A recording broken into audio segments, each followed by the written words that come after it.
A convicted sex offender once bragged in writing that he could, quote, take down Donald Trump. And now Congress has the emails to prove just how entangled the president really was in Jeffrey Epstein's world. We'll look at the growing backlash over work itself. The Democratic National Committee staff ordered back to the office 5 days a week. Some don't like it. And Japan's new prime minister holding study session meetings at 3 in the morning. The penny is dead after 232 years. We'll follow the money and ask who wins and who loses when a coin costs more to make than it's worth.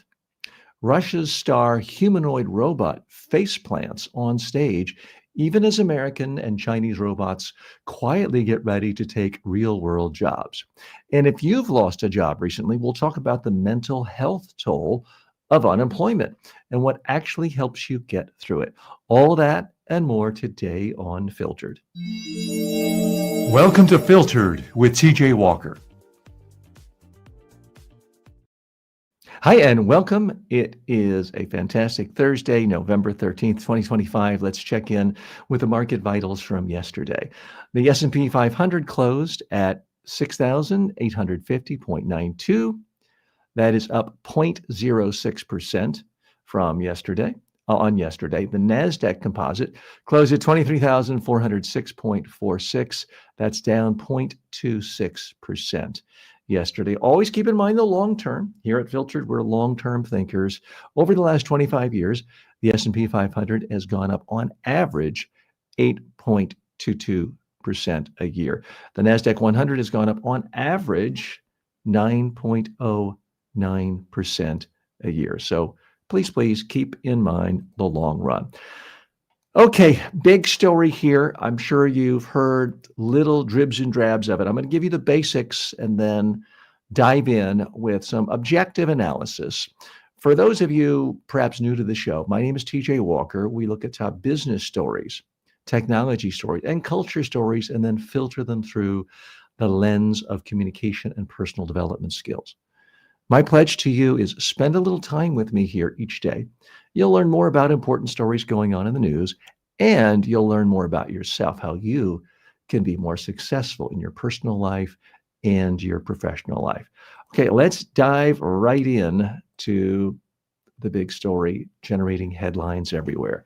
Epstein's emails and the Trump question. Start here. Epstein's words wrote that he could, quote, take down Donald Trump. President Trump insists Jeffrey Epstein was a creep. He kicked out of Mar-a-Lago, and they knew nothing about Epstein's abuse of underage girls. Newly released emails tell a far messier story. According to the Times, Epstein repeatedly portrayed himself as a Trump insider with leverage. In one 2011 message, he told Ghislaine Maxwell that, quote, the dog that hasn't barked is Trump, adding that a victim, quote, spent hours at my house with him, meaning Trump. He has never once been mentioned. Years later, in 2018, Epstein texted an acquaintance saying prosecutors were aiming to take Trump down. Epstein replied, it's wild because I'm the one able to take him down. And in a 2019 message to author Michael Wolff, Epstein claimed, of course he knew about the girls as he asked Ghislaine to stop. At the same time, Virginia Giuffre testified under oath that she never saw Trump abuse minors. But both she and Epstein placed Trump squarely in Epstein's world, at his house and around his circle. While the White House calls this a hoax, Epstein's own written words contradict that narrative and raise new questions about what Trump knew and when. Okay, what's the real message here regarding Epstein and Trump? It's getting messier and messier and messier. This is not the end. This is not even the beginning of the end. It is the end of the beginning for the Epstein story, to quote a widely known aphorism about other issues. So this issue is not going away. Interesting about this Epstein issue, it's the one issue that does seem to cut with Trump's own supporters. Now, Trump famously in the 2016 campaign said, I could shoot someone in the middle of Fifth Avenue. I wouldn't lose any of my supporters. And certainly he's done a lot of things that for any other normal politician would be career ending. But this Epstein issue does seem a little bit different. Whether or not Trump's supporters will actually punish him and turn against him if there's incriminating evidence, it's still too soon to tell about that. But it's interesting to them. The issue's not going to go away. We are going to see calls by the House now that there's one more Democratic elected representative to vote in favor of complete release of all FBI files. We're going to see more and more stuff out here. And it's interesting, the little dribs and drabs that do come out. So let's dig a little deeper here. So there's never any one thing that's totally incriminated. We haven't seen like a video of Trump naked surrounded by 4 14-year-old girls. So let me be clear about that. There's no clear-cut, absolutely 100% definitive evidence that Donald Trump committed crimes, that he committed acts of pedophilia. There is no evidence of that. But the circumstantial evidence seems to get bigger and bigger every day as this continues to dribble out. And it is a bizarre issue. And it's the one time ever Trump seems like he doesn't enjoy controversy. I mean, his whole sexual abuse trial with E. Jean Carroll, he seemed to be having the time of his life. He seemed to love the spotlight, the attention, attacking her. Not so with this Epstein situation. Now, he's made a lot out of the fact that he supposedly got rid of Epstein because he was a creep, because he didn't appreciate his dealings with young women at Mar-a-Lago. Turns out that wasn't true at all. They had a falling out over a real estate deal. They both wanted to buy the same piece of property on Palm Beach Island. And that was the real genesis of the falling out. It is interesting how the White House is trying to communicate on this. On the one hand, they say all this is fake. It's all fake news. The Epstein emails are fake. We've heard that again and again and again. And yet, when there's some piece of evidence that corroborates their side of the story, they are calling attention to it. So, for example, this latest drop from Epstein shows that he's claiming Trump was alone with a woman who sounds like it would have to be Virginia Giuffre. And she is on record as saying she never saw anything inappropriate from Trump. Well, the White House is calling attention to what she said there, but always discounts any information from other women who say, yeah, Trump groped me, Trump abused me. And to be clear, there have been more than 20 women throughout Trump's career who've made serious allegations of everything from groping, harassment, to rape. He hasn't been convicted of that, but there have been serious, serious accusations for a long, long time. We've not yet heard anyone 17 or under, which was 18 is the age of consent in both Florida and on Epstein Island. We haven't heard anyone underage make a categorical assertion that Trump committed statutory rape. So I want to be clear on that. But it is confusing when the White House is saying everything in this stash of emails is false, fake news. But, oh, look at this one fact here, because it somehow makes us look better for this other stash of emails over here. It's wildly, wildly confusing.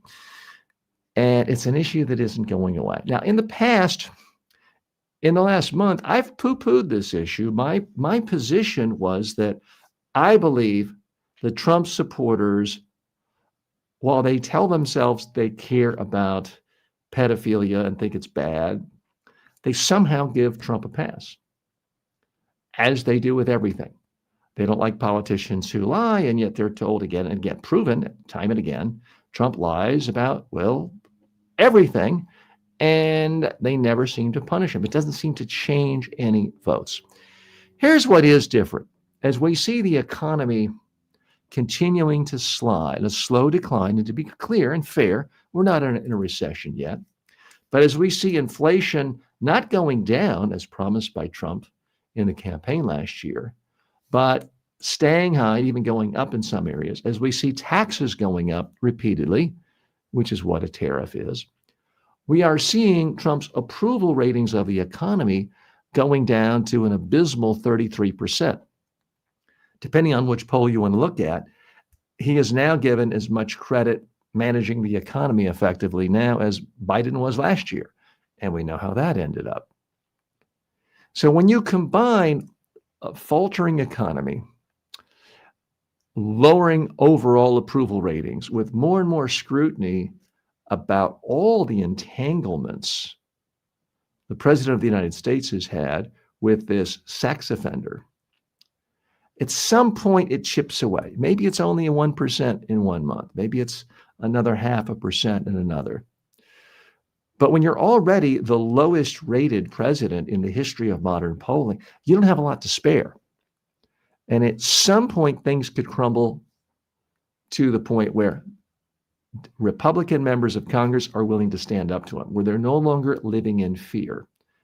As Senator Murkowski of Alaska says, she and others are in constant fear of this administration because of a tweet and the threats to their physical person that happen if you get on the wrong side. At some point, if his poll numbers are so low, I think you're going to see Republican members of Congress reasserting their own status, their own power, taking back control for things like taxation, taking back control over appropriations, taking back control over declaring war. You're going to see Congress take power back if even a couple of more percentage points drop in the approval ratings of this president. So that's ultimately what I think the most significant thing is that could happen from this whole Epstein situation. No one is under the illusion that, wow, I thought this guy Trump was the perfect family man.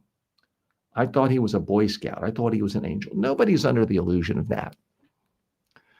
But there are many who feel like, okay, he's a big womanizer, certainly was throughout his life, but this Epstein thing, that's only about Epstein hanging out with Democrats we don't like. We're simply going to ignore any signs that Epstein hung out and convorted with and partied with someone we like Donald Trump. I think those days are going to be numbered because every time this story happens, we see again and again and again all the press clips of Donald Trump praising Epstein as a great guy, as a fun guy, as someone who shares his interest in pretty ladies on the younger side. These are all Trump's words. Does it mean he's guilty of a crime? No. But at some point, if things look worse and worse and worse, painting a picture of you, if not openly being involved in pedophilia, being so immersed in that culture and a milieu where you willingly turned a blind eye, I do think it starts to change the minds of some voters, not most of Trump supporters, maybe not, and certainly not even 10%. But if he loses, say, 5%, then he reaches a point where he is politically not viable anymore in American democracy. Doesn't mean he's going to be impeached. No, I don't think there's really any crime the Republicans in the Senate would convict him of. I mean, he could, well, I won't even say, I don't want to flag any censors or any algorithms on YouTube, but let's just say I think Trump could do anything. And I don't think the Republican Senate would impeach him. So he's going to be with us at least another 3 years. I don't think there's much, barring any physical problems. But that doesn't mean he's going to be able to do whatever he wants, as he's certainly done for the first 10 plus months of this second term. So where do we go from here? Again, more and more people are starting to put together the pieces and asking questions because it's like, why is he saying he wishes Ghislaine Maxwell well? Why does he wish her well? In what other context do you see a politician, a Democrat or Republican, saying, okay, here's a convicted pedophile, here's a convicted sex trafficker, which is what Ghislaine Maxwell is. She was convicted by a jury of her peers. Who else does any prominent politician of any party say, I wish this convicted pedophile well? I really wish this convicted sex trafficker well.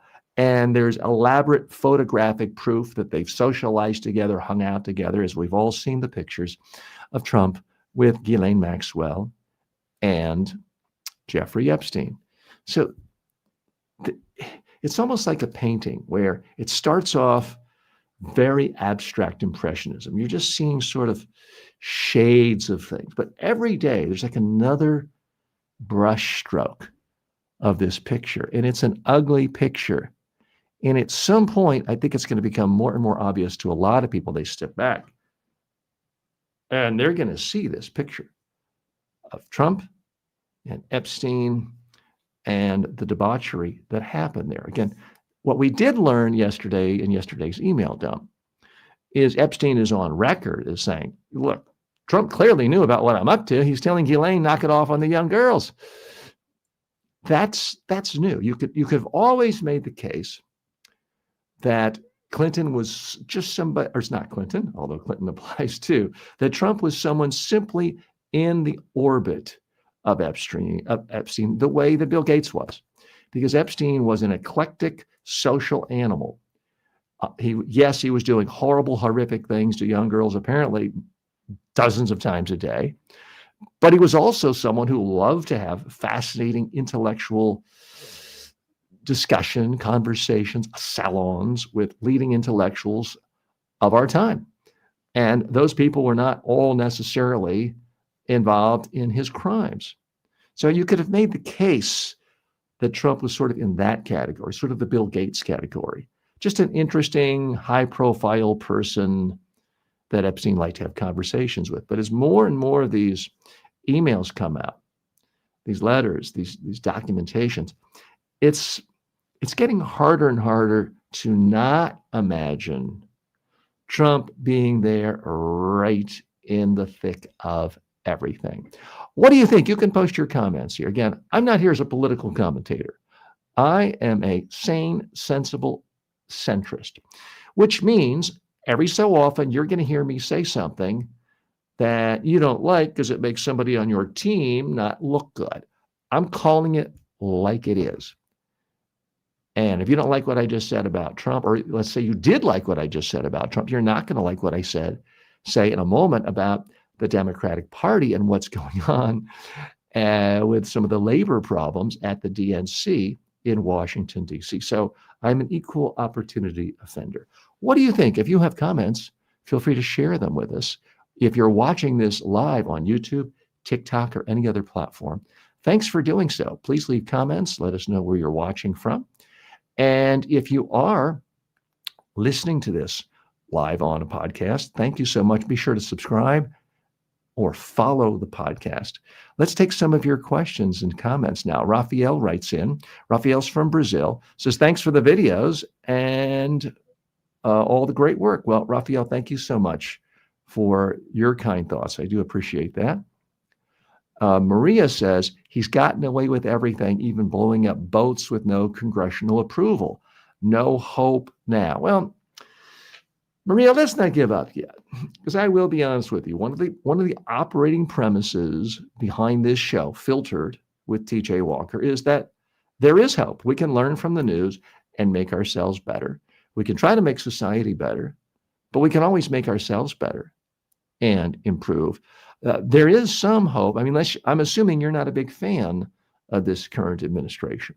So if nothing else, you should see hope and feel hope given the polling numbers going way down. You should see hope in the elections that just happened, where the Democrats didn't simply win, but they dramatically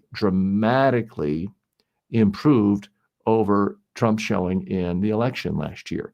So let's not give up hope. Okay, Maria, that's all I have to ask for you. We're going to be back in a moment with a mix of stories. Some of them about giving you more hope, especially if you, for some reason, become laid off or unemployed. Back in a moment. Filtered is brought to you by the following. Get the deeper takes I don't post anywhere else. Subscribe now at substack.com/@TJWalkerSuccess and stay in the loop. For years, people have asked how they could get one-on-one coaching from me inexpensively. Well, now you can, anytime, anywhere with the TJ Walker AI clone. It's like having me in your pocket, ready to help you prep for a speech, polish a pitch, or calm your nerves before a big meeting. You talk to it, it responds like I would, based on my real-world coaching of thousands of leaders and communicators. Check it out at tjwalker.ai. It's not just smart, it's personal. Want to support the show? Skip the ads and buy me a coffee. That's buymeacoffee.com/TJWalker.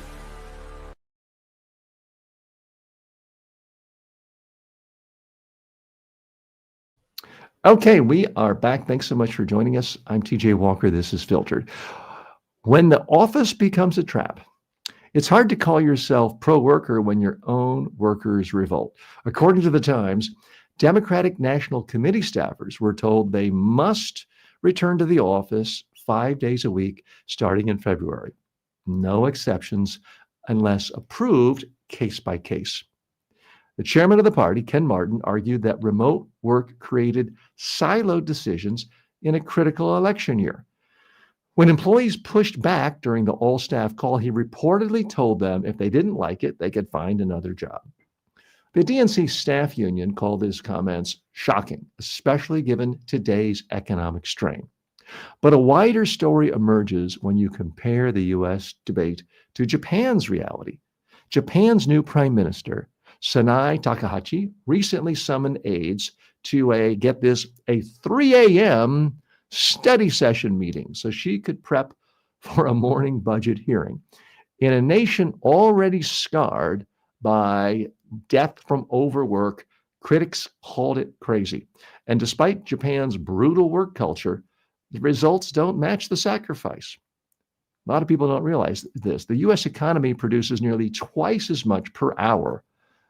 And over the last decade, American stocks have delivered far stronger returns than the Japanese. The message is clear. Forcing people to live at work doesn't create excellence. It creates burnout. But what about forcing them to show up to work at least some of the time? So what's the real message here? The workers at the Democratic National Committee who don't want to show up should, in fact, find a job elsewhere. Working from home is something you have to earn because your excellence is so good.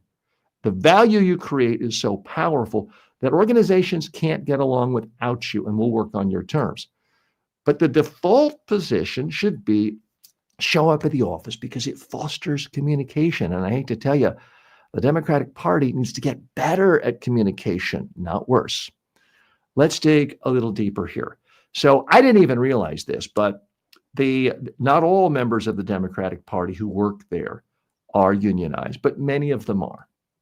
They're a part of a union, and for the record here, I'm certainly not anti-union. I think unions are what created a great middle class in the United States. And you look at the time, whether it's MAGA or anyone else who say, wow, let's make America great again, they often look back to the 1950s, early 1960s. Well, guess what? A third of the workforce, 30%, was unionized. And that's why people were able to afford houses and things like that. So I'm not reflexively anti-unions, but I have to tell you, campaigns have always been different. I've never been in a political campaign where the attitude wasn't, it's got to be 24/7. It's a 24-hour a day, 7-day a week war, a war of ideas, not physical violence, ideally. And the idea of just, hey, it's not convenient today. I'm feeling a lazy day. I just want to stay in my pajamas and send email. That can work in some jobs. There's some industry. You're in charge of marketing internal newsletters for a large insurance company. Okay. There's a great chance you can do that quite well from home. But political campaigns are different. There needs to be a cross-pollination of ideas in an intense and powerful way, and updated not every day, not every half day, but really every 10 minutes sometimes. You've got to be able to react very quickly. And I'm sorry, it's just different than the boss saying, hey, get in here, everybody. Look at what I see on the screen. Our opponent is imploding, and having 12 staffers come in and being able to say, get the release out here, put this out on social media. Let's get a statement to our candidates. You have to be able to do things like that where everyone's looking at each other. Everyone's absorbing the same information, where there is sometimes central leadership and sometimes collaboration. It's very hard to do that all on a Zoom call. I'm sorry. And just sending out things on Slack, it can create Slack. So I frankly do not feel sorry for members of the Democratic National Committee. Now, if you are a purely technical operator, or you are an extremely low-paid typist, I don't think they have typists anymore. I mean, there's certain jobs where there's not a strategic function, and maybe you're working part-time. Okay, I get it. But if you want a full-time salary with the idea that you can work from home, that implies you're some kind of knowledge worker. You're sending emails back and forth. You're writing memos. You're creating scripts for TV commercials, for example. All worthy things, all things I've done before. But if the party wants all hands on deck, they deserve to have that. So I support Ken Martin, the head of the party, with this goal of get people back together. Now, you're going to say, well, TJ, you're a hypocrite. Don't you work from home? I actually do now. The last 5 years, I didn't. I worked from an office, but it was an office where it was a 5-minute walk from home. And I was the boss, and there was no one else there. So it was very unstressful. But you have to get to this level. Certainly the first 20 years of my career, I had to do and go any place, anywhere, anytime my employer asked me to do.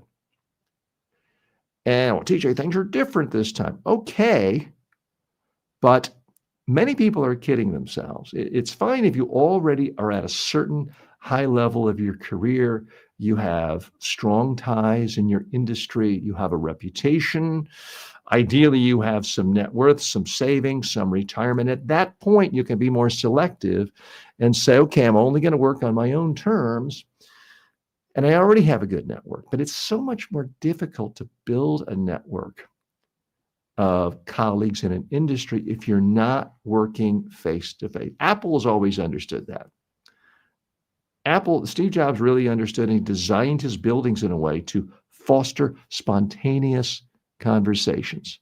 So people who work in different divisions would have to walk past each other to the lunchroom, to the restroom, to the water, and just boom, have cross-pollinating conversations. The Democratic Party needs that as well. You need that. And that's the problem with something like a Skype or I'm dating myself, Skype. No one uses Skype, or very few people do. With Zoom, with Microsoft Office, Teams, all of those things, it's not easy to just start a spontaneous conversation of, hey, how was your weekend? Or, how'd your kid's soccer game do? People could do it online, but they don't. So that's why I think that my advice to young family members, other people who are starting out their career, if you have a choice between two jobs, one lets you work from home, freedom. The other says, get into the office. Take the job that has the office requirement. You will learn so much more. You will gain mentors. You will learn from colleagues. Your career is much more likely to advance in the long run. If you're at home, things do get siloed. Absolutely. So please take a look at that. Now, let's go to the other extreme. Japan has long had a culture, and they have a word for it, and forgive me, I don't know how to pronounce it, but they have a word for this where you just die from overwork. There's this culture where people just work so hard, so long, and sometimes they don't even go home. They just sleep in a little like coffin type of motel. It's really a box for a few hours, go back to the office or just sleep at the office. And people just literally die in Japan. It's a part of their culture. There are over 1,300 officially recognized deaths from overwork just in 2024 in Japan. I mean, that's astounding. But is it really getting them more? As I pointed out to you in the news read, I'll reiterate, labor productivity is only 58% of what it is in the United States. So all these extra hours isn't creating more wealth. It isn't creating more productivity. It isn't generating more revenue for companies. So I think Japan needs to loosen up a little bit and realize maybe they don't have to go as far as the French, who've actually made it illegal to send, in some corporations, to send an email to an employee at 5:01 p.m. because it's after hours. Maybe they don't have to go that far. Maybe they don't have to embrace a 32-hour work week, but the idea that you're going to work at 3 a.m., just have a brief. It's one thing if there's a crisis. If a war starts and you're the prime minister, obviously, you're going to call all of your top lieutenants, your military aides, as well as your civilian aides. But she wanted everyone to come just to help her get ready for a meeting. That does seem a bit extreme and a bit bizarre. Let's take your comments. More comments have come in, and I do appreciate you sharing today. At Southern Belle says, you are wrong. I think she's talking about me. Well, I don't mind you saying that, and I will share that, and we can have an honest debate. I want you to call me out, especially if you think I got something factually wrong. But it's okay with me if you interpret or you analyze the world differently. Let me see what the specifics are. Okay, some way, somehow, someone will open a door and kick him out. We will not tolerate him. Okay. And using all caps in your comments. I hope I'm wrong. Let me be very upfront about that. I'm here as a sane, sensible centrist. I think anyone as a sane, sensible centrist would like this problem extricated. So I hope you're right, Southern Belle. At Collector says, Republicans, don't let Trump ruin your career. Stand up to Trump and release the files.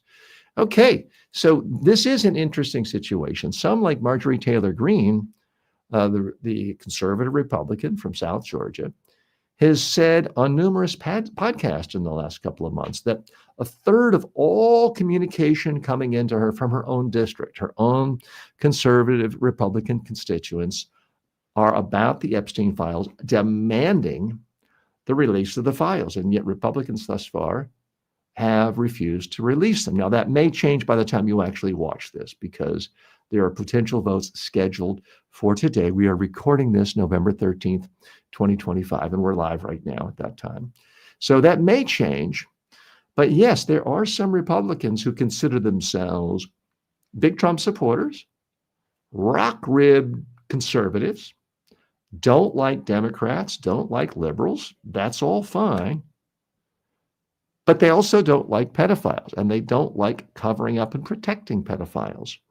And we haven't seen it yet, but I don't think we're that far off from seeing conservative House Republicans primaried by equally conservative Republicans who say, vote for me and I'm going to release the Epstein files. Now, this all becomes moot if they are released. But if it's not, I could easily foresee that. 162 Skipper says, bro, what is your opinion on the drug problems in high school like vaping? We're pretty much finished with this topic, so we can talk. It's a huge problem. And I remember when vaping came out, everyone's like, oh, wow, you're not putting regular tobacco in your lungs. It's got to be so much healthier. It seemed like that for about 5 minutes. But from the research I read, and I'm not a medical doctor, it seems like in many cases it's more addictive and it's worse.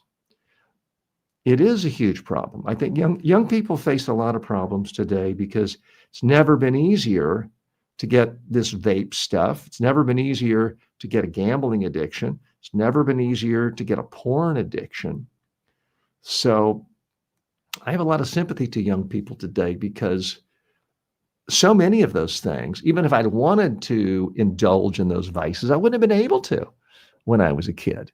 So I do feel a special sympathy for young people today and all the temptations, especially the big tech companies playing on our human weaknesses, whether it's our vanity, our greed, our thirst for excitement, which the vaping satisfies, but it's also exciting to people to place bets on every single sports game and who throws the next pitch and what the score will be on a game. All of those things are exciting too, and they've been weaponized by high tech.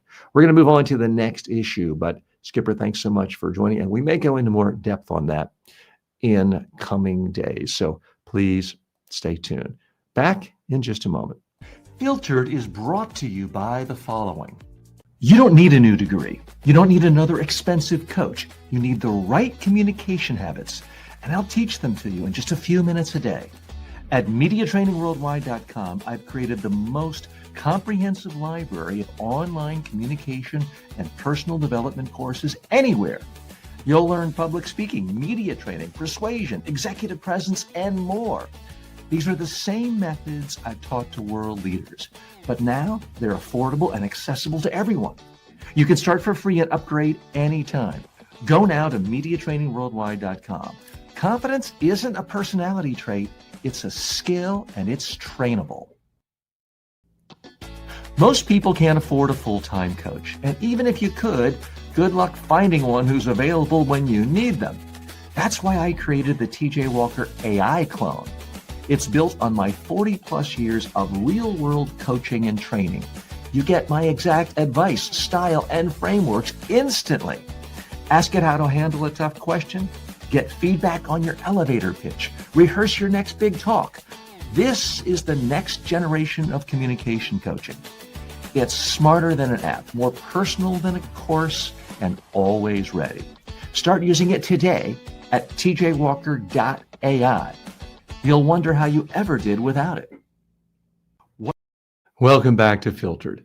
The penny finally drops. America finally killed a coin that cost more than it was worth. The New York Times reports that after 232 years, the penny has been officially retired. The Treasury says each 1-cent coin cost nearly 4 cents to make, producing tens of millions of dollars in losses every single year.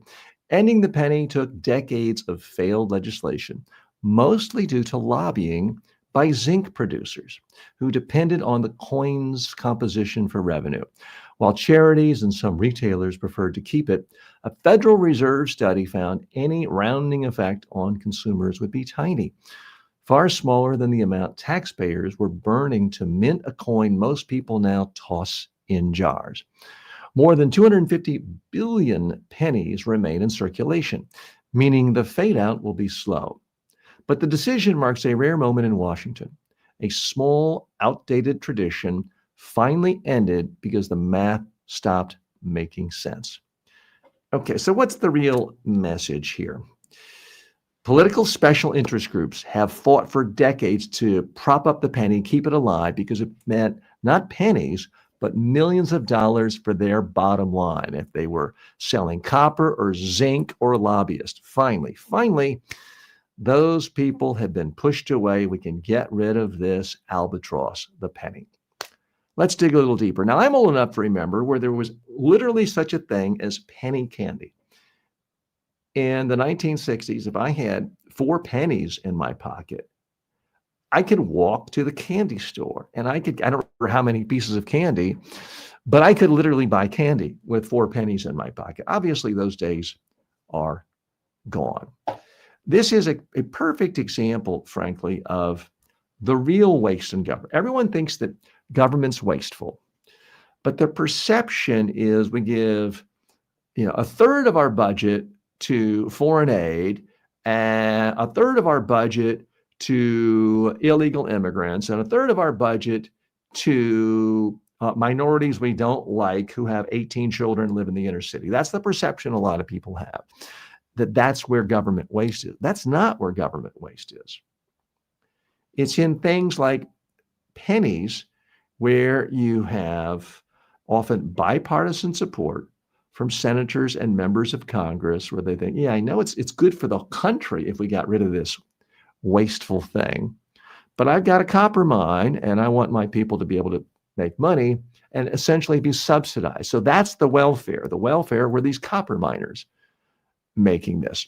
Let's go over some more facts and details about this, because it truly is amazing how it cost, according to the Mint, they have no incentive to lie, it cost between 3.69 cents to 3.7 cents to make every penny.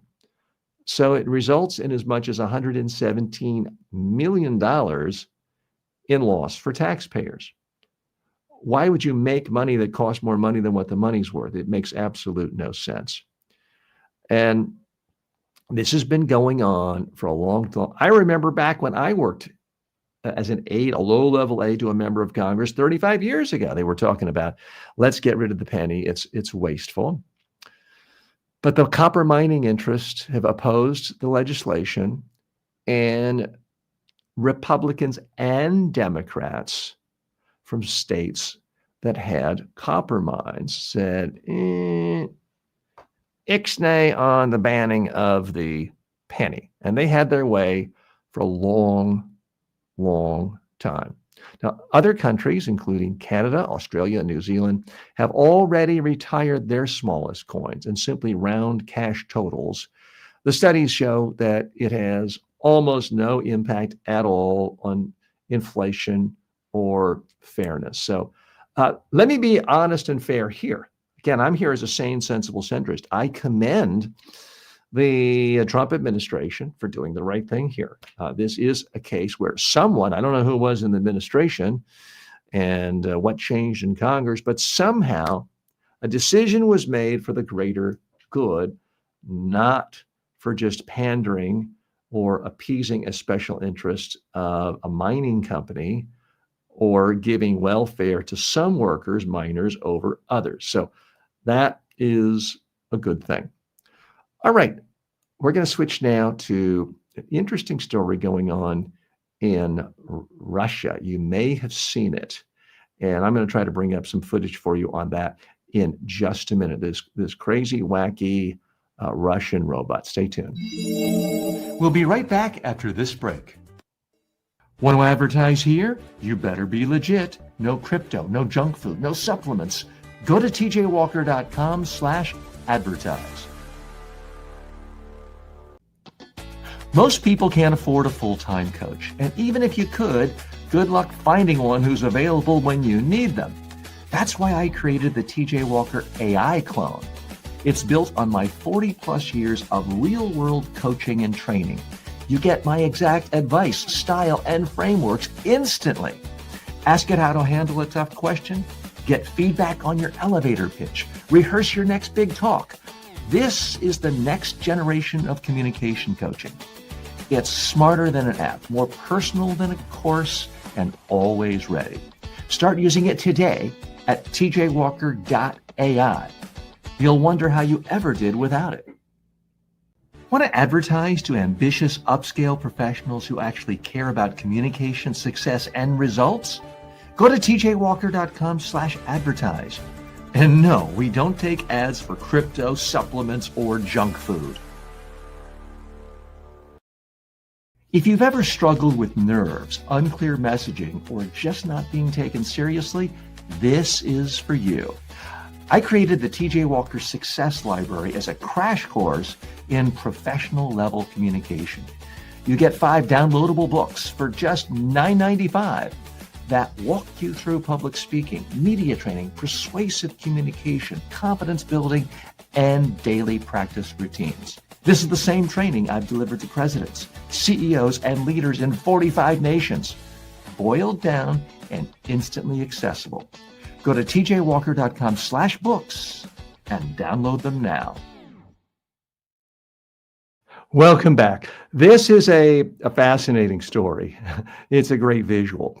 The Russian robot that face planted And what's coming next? A Russian humanoid robot collapsed on stage. I'll show you in a moment.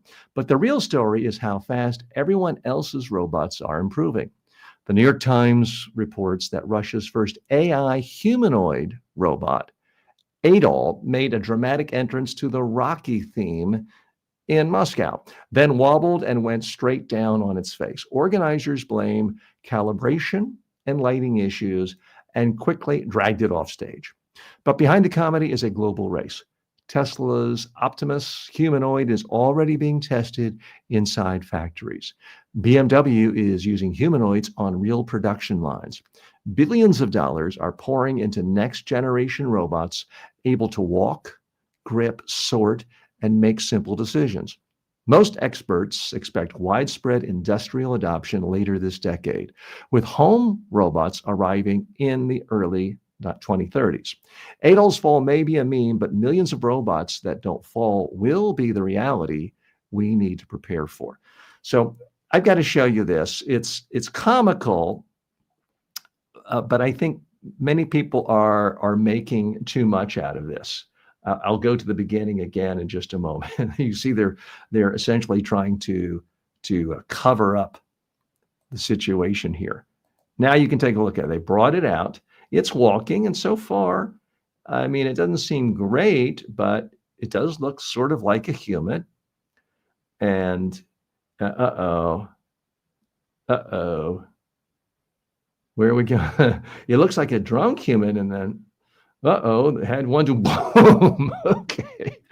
Now, I do feel sorry for the technologist who put so much time and energy into this. I feel for them because, part of my day job is preparing executives, CEOs, chief technology officers for doing things just like this, making technical presentations. And so one of the axioms is never count on Wi-Fi for a presentation. You should have it as a file on a computer. So if you lose the Wi-Fi, it doesn't matter. This is harder to predict. Now they're saying that the changes were because of the lighting, calibration messed up. I don't know. I can guarantee you they had to have rehearsed this multiple times, and it worked fine in rehearsal. Otherwise, they would have called off the show. I mean, no one wants to see something embarrassing like this happen. It had to have worked numerous times. It does remind me of the time Elon Musk was showing how strong and protective the glass was, the windshields on the Cybertruck, and he went up to it with a hammer and it just smashed the glass. It was horribly embarrassing. Mark Zuckerberg has had problems with product demos. At some point, everyone has a problem with product demos. It's happened to Bill Gates. I don't think the lesson here is, well, those silly robots, they're so stupid, we don't ever have to worry about them. Oh, no. I think the message is the exact opposite. The robots are coming. We've talked about this just in the last week with the Optimus robots coming from Elon Musk. They're getting better every single day. I don't know about you, but my ability to pick things up, especially heavy things, is not improving over time. And if you're more than 25, it's unlikely your ability to pick up things is getting better.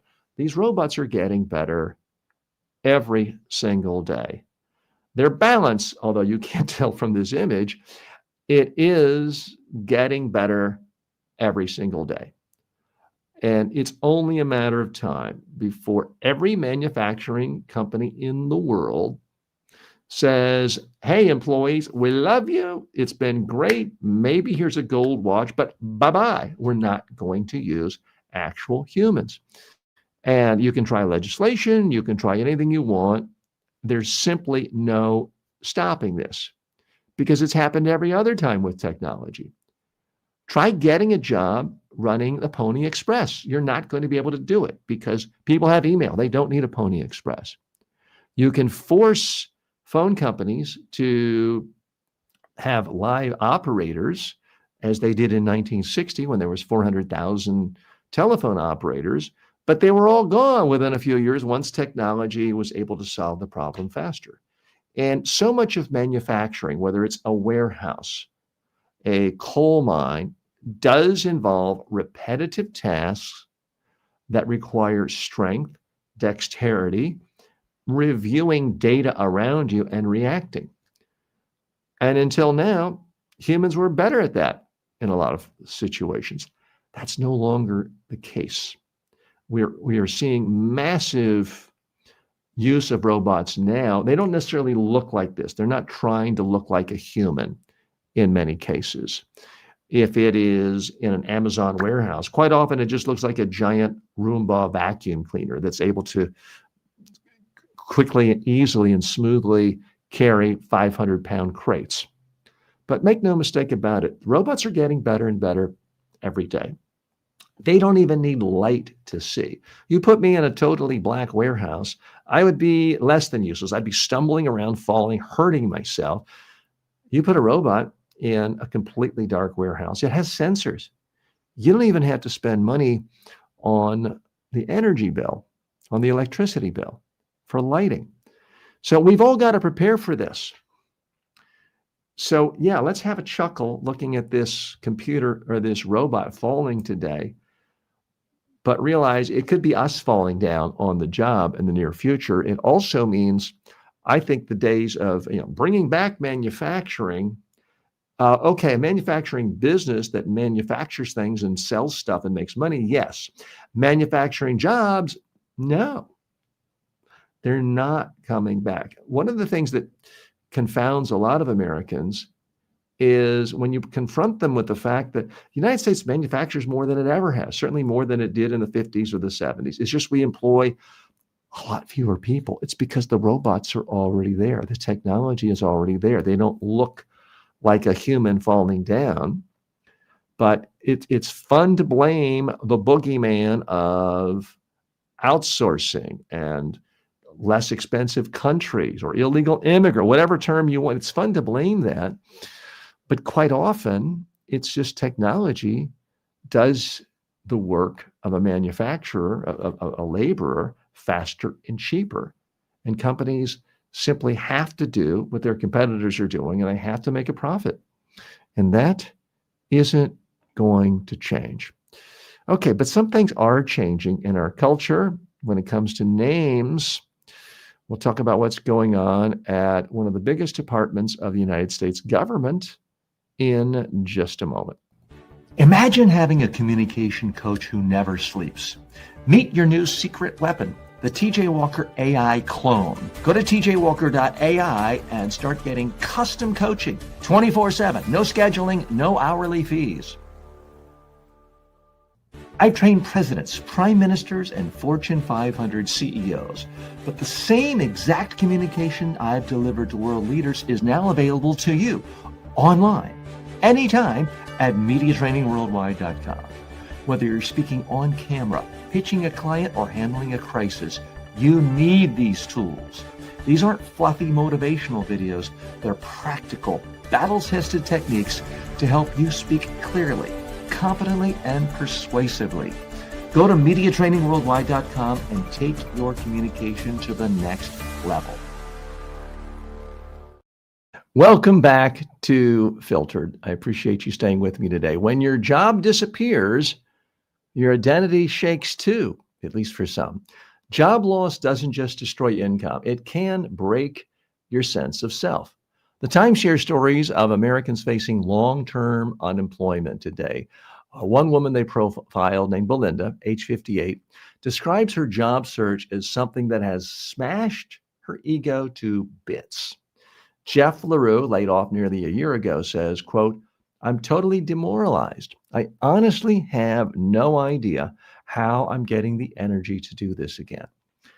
Experts say the emotional fallout of unemployment deserves the same seriousness as a major breakup. Naming the feelings out loud can reduce shame. Reframing the experience, recognizing the forces of the economy, age discrimination, and mass layoffs can prevent self-blame. And building a support circle, whether through therapy, community groups, or even a simple Discord chat with former coworkers, can make the difference between despair and endurance. Unemployment isn't a personal failure. It's a moment that demands connection, perspective, and compassion. That's the sentiment, at least of many, and of this Times columnist who dealt with this issue today. What's the real message here? You're going to be unemployed at some point in your life. The chances are great. And you got to decide right now, how do you want to react? Do you want to feel sorry for yourself, get depressed, hide in the couch, talk about how unfair life is? And it can be unfair. Or do you want to do something about it? The best way to get out of your funk, to get out of depression, is to actively spend every minute of the day job hunting. And I don't just mean sending out resumes and emails. I mean going out and meeting people, talking to people, connecting with people in your industry, going to meetups, going to industry events, and contacting anyone you've ever met asking for leads. Let's go a little bit deeper here. I shared with you this opinion from the Times columnist they quoted sociologist O.F. Sharon talking about the emotional fallout. I don't mean to be glib about this or be superficial. So there's a school of thought that says, hey, you get laid off, take a few days, take a week and just process it. Allow yourself a chance to be depressed or even grieve about it. That's okay. Then get back to it. I'm much more in the school of thought of start the ground running. Start letting everyone know you're available. Look for opportunities. Ask for leads. Ask for connections. The biggest mistake I see everyone making, doesn't matter if someone's 22 looking for their first job out of college or 62 years old looking for that last big job. They think job hunting, they think two things. One, they think they're entitled to a job. Look, I think you're in a free, wealthy society. You should be entitled to dignity and not starving to death and not being homeless. But I don't think any one company is obligated to give you a job or me a job. So we got to disabuse ourselves from that notion. But the second big misconception is that job hunting is about sitting in front of this. And to my podcast listeners, you're not seeing, I'm holding up a keyboard. People who think job hunting is sitting in front of a keyboard, typing click send of emails and resumes, that's like 2% of what you should be doing. You need to be calling, not texting, calling people, calling friends, calling people you went to high school with or college with, letting them know what you're looking for, asking for leads. It needs to be calling companies you would like to work with. It means going out and having lunch with people. It means getting together for coffee with someone you did work with 3 years ago who maybe worked for you at that point. Maybe it was your assistant. Stay in touch with people. Have physical meetings with people. So I'm going to be candid with you. I've never been laid off. Hang on. There's a part 2 to this story. But I've been fired many times in my life. It wasn't because the company was doing poorly. It was because they said, TJ, we don't like you anymore. We don't need you around here. Please leave. That's happened to me many times, not in the last quarter of a century because I've worked on my own. So I know what it's like to lose a job, and it's not fun. It can be depressing. Now, the one thing I had going for me is I had so little savings. I didn't have the luxury of sitting around saying, oh, let me process this. Let me mourn. I had to get up and start job hunting right away for fear of not being able to pay rent. Now, if you were in better financial situation, that's great, but be careful. I've seen people lose their job in their 40s, had a nice safety cushion of a few million in the bank, and they never worked again. Did it make them happy because they were spending every day at the beach laughing and traveling? No. They were just sort of sitting around and being bored. I don't want that for you. I want a great career for you. So, yes, it is true. It can be emotionally depressing, losing a job, whether you're laid off as a part of mass layoffs or whether it just didn't work out with you. You've got to realize, I disagree with the findings of this sociologist, I do think sometimes you have to recognize I did fail. There have been times in my own career where I did fail. I wasn't the right person for the job. I didn't like the job, and it wasn't a good fit. It wasn't a culture fit. I didn't like the people. They didn't like me. It was frankly better for everyone that I was fired. In fact, I guess it was the last real job I had. I worked at a PR firm for 1 week. And after 1 week, I think it was obvious to everyone. I didn't like them. They didn't like me. It wasn't a good fit. And the head of the company said, well, TJ, you know what? It's been a great week. Thanks. Today's your last day. And I said, okay, thanks. And I walked out and I started my own business the next day. And I won't kid you, it was rough the first year. I made far less than what's considered the poverty income, even at the time 25 years ago. But then things took off for me in the next year. Now, you might not ever want to be the owner of your own business, or you might not want to have a freelance practice. That's okay. But ultimately, you and I have the same thing. We have our insights, our intelligence, our time, our work to sell. Whether you're selling it to one company and taking a job, or whether you're selling it in the form of a product, or whether you're selling it in the form of services from your own company or freelance, we're all doing the same thing.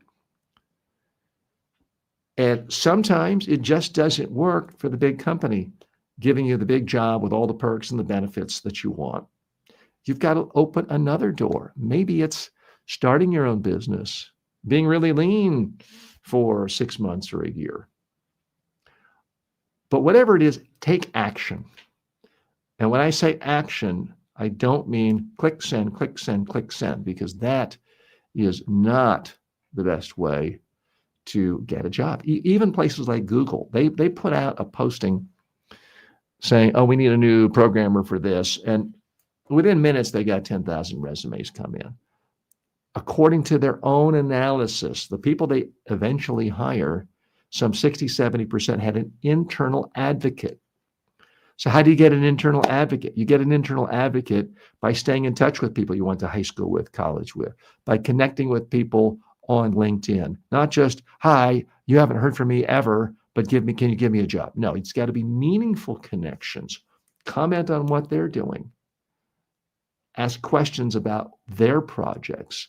Get to know more people. Build social capital. Because what you want when you send a resume to a company is knowing I already have somebody I know in that company who's able to walk by the HR department or the sales department and say, hey, I know you got a job opening, but I do want to point out, I'm not asking for any favoritism, but I got this buddy, Sally.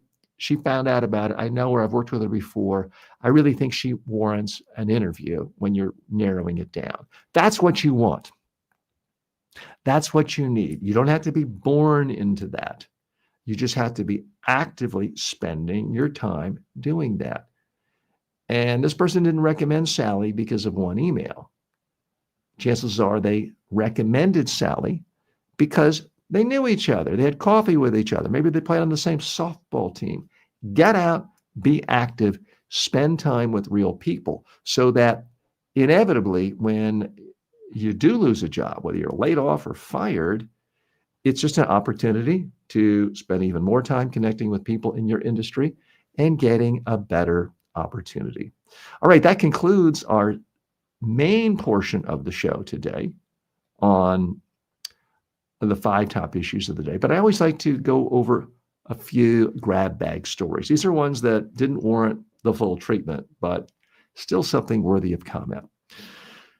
Okay, Trump's $2 billion Department of War rebrand. This may be the most expensive branding exercise in U.S. history. NBC News reports that President Trump's effort to rename the Department of Defense as the Department of War could cost up to $2 billion, mostly for rewriting digital code, replacing signs, and printing new letterhead. That same money could pay nearly 30 30,000 teachers for a year. Let me say this again. The money our federal government is in the process of spending to change the name of the Department of Defense to the Department of War could pay for $30,000 teachers for a year, their salary. Now, historically, President Truman and Congress abandoned the War Department name after World War II to emphasize deterrence and unity, and to escape the unfortunate nickname of the National Military Establishment, which sounded like enemy. Today, critics in both parties call Trump's change a vanity project that glorifies war, wastes money, and does nothing to improve military readiness. The Pentagon hasn't provided Congress with the paperwork needed for a legal name change. For now, it remains political theater, but with a multi-billion-dollar price tag. Okay, let's be fair. I'm fair. For decades, I have said, look, I think that there's so much quality video, TV, entertainment. The government doesn't need to subsidize public PBS and NPR. I've said that. Didn't make me popular with a number of my friends. But I've said it's not that it's all bad spending. It's just we already have a lot of options for video entertainment ever since the advent of cable TV. And finally, that basically did become policy earlier this year. So there's waste by all different factions of government. There's this sense that many people have in one party that there's only waste on the other side. A lot of people I know who voted for this administration did so because they believed that this government was really committed to rooting out government waste and making government run more like a business. I got to tell you, there's no business in the world that would change its name when there's no return on investment, when there's nothing to be gained, and when it would cost $2 billion to change the name. Now, let's go a little bit deeper here. Part of the issue of why it was changed is this sense after World War II that United States was the big superpower. We were really the only ones left standing. Everyone forgets the Soviet Union wasn't really the Soviet Union yet. They were a destroyed economy. They lost 20 million of their own citizens. It was devastating to them. The United States was pretty much the king of the world. And at this point, we didn't need to go out conquering new countries. We didn't want to take over Germany. We didn't want to take over the rest of the world. We wouldn't want to start wars. We wanted to defend a new world order. I know people don't like that phrase. We wanted to defend the status quo of having nations pretty much stay where they are and not invade each other. So that was part of the thinking, that we did not want to be seen as this big warlike superpower. Well, now that we're the superpower, we're going to take over every other country. No, we wanted the world free for commerce. We wanted there to be peace. We wanted international trade, which you can't do very easily when people are fighting wars.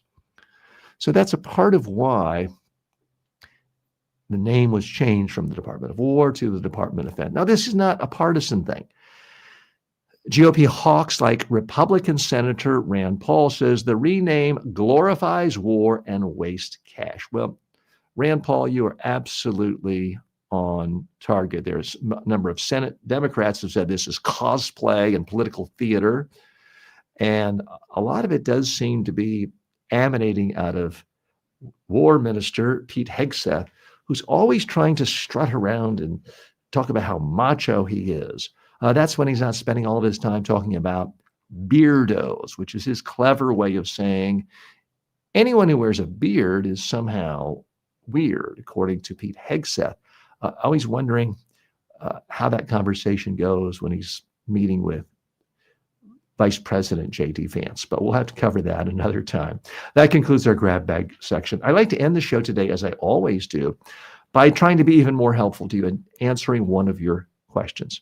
I take a question at the end of every show that's unrelated to the news, where we try to go deeper into how you can become successful, more successful with your communication skills and personal development skills. So this question comes from Josh Lee. Josh is a student in my complete storytelling course for speaking and presenting. And the question is, why is it important to connect emotionally with your audience when presenting? Well, it's because we human beings are emotional. We're emotional creatures. If someone feels like you don't like them or you don't care about them, then we are reciprocal. We don't care about them. You don't care about me. I don't care about you. I get the sense you don't like me. Well, I got plan B. Instead of listening to your speech, I'm going to go to plan B, and it's my cell phone. And I'm going to check email, and I'm going to check text, and I'm going to check sports scores. I'm going to see how I did on the gambling in Kalshi. So everyone has a plan B. So human beings need to really feel when you're telling a story or giving any presentation that you somehow care about them. I don't mean you have to act like people you've never met. Oh, I love you so much. It doesn't have to be sincere. But part of how you do that is by using more judgment about what you actually talk about when you're giving a presentation. Because so many people start off a presentation with something like this. Hello, good morning. I'm happy to be here today. My name is TJ Walker, and I'm the president of Media Training Worldwide, and I've written numerous bestsellers, and I'm in the and I'm talking about me, me, me, me, me. That's self-centered. It's egocentric. It's also boring.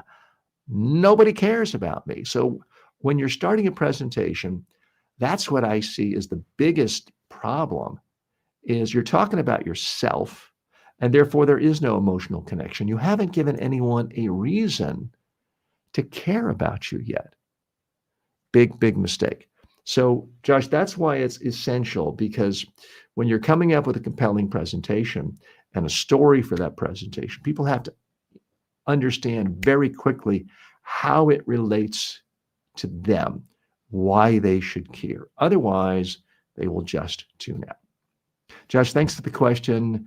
And if any of you have questions, you can always post questions on the community tab, the post tab on my YouTube page. It's TJ Walker Success on YouTube. Thanks so much for joining me today. I appreciate your time as always.